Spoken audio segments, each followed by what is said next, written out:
welcome you to this edition of the Plate Meeting Podcast, kind of a special edition as we introduce a new segment to our repertoire when we bring in Brandon Leopoldis, who is a former minor league baseball umpire and currently runs Leopoldis law firm. That's a sports law firm out of California. Brandon, how are you? I'm doing well. Thanks for having me. So how did you get to be from a minor league baseball umpire to a sports lawyer? Well, apparently if, you can't kick it on the field, you might as well make a few dollars yelling at other people. And so I went from being an umpire to I tried to be involved in baseball, and actually by the recommendation of Dan O'Dowd, who at the time was the GM of the Colorado Rockies and is now on the MLB Network, he recommended that if I wanted to continue in the sport, go to law school. It seemed like that was the new trend. And so I did, and I realized instead of working for him, I might as well have him just hire me, and one day maybe I could hire him. So that's what led me to law school. So it's a great time to talk to you because there's a lot going on in the world of umpires, and do they need lawyers, and do they get in trouble for this? Let's start with Rob Drake, an ill-advised tweet that sent the whole world into a tizzy. First of all, could there be any legal ramifications for sending a tweet like that?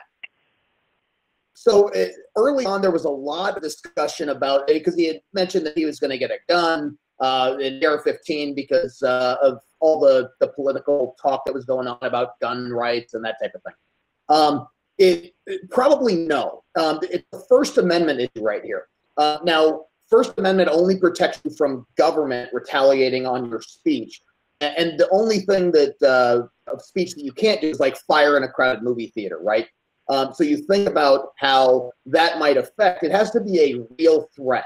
If he was making a threat that said he was going to shoot everybody that was walking into a mall tonight, that you could imagine would be a threat of some sort that would really be problematic. Here, Rob buying a gun, if that was the case, that's not going to be a issue where he's going to get arrested and have to go to trial and all of that stuff. Certainly problematic in the Twitter world and online.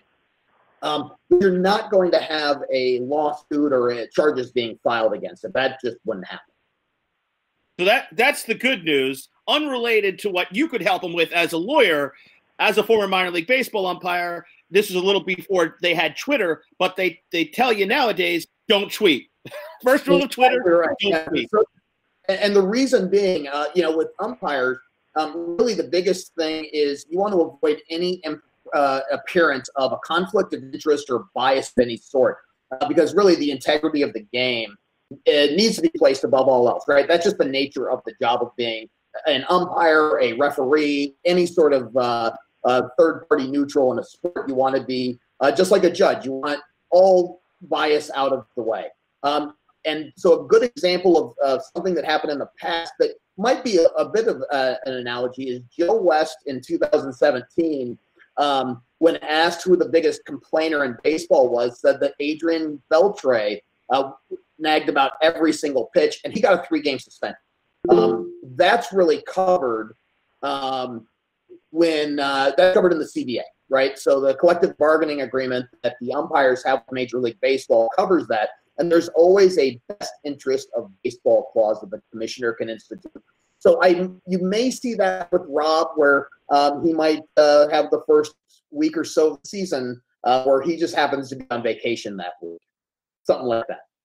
If you were advising Rob Drake going forward, which we should make clear that you're not from a lawyer standpoint, what would you tell him? I tell him to get off social media. Oftentimes, umpires may have an account, but they just don't use it. You see other people on social media that are pretty prolific with it that are former umpires. Dale Scott comes to mind. Dale is a prolific Facebook poster and all sorts of stuff, whether it's baseball or politics or just his personal life. But he's no longer a major league umpire, right? You see those things after the career is over. During the career, there's a lot of noise as well. And with the pressure of the job, I just say that's one thing that you probably don't need is social media right now. And so not just putting it on a private setting, but having it just get rid of it altogether. If you're going to do it, what I would do is recommend that you're only using it to follow friends and family and that you're not posting anything. That's how you probably should use social media just in general. But especially if you have happy trigger fingers or you want to talk about controversial subjects, go ahead and do that with your friends. Do it after the game when you're having a few soda pops. Talk about it then. You don't want everything out there in the Twitter sphere because, of course, this is what happens.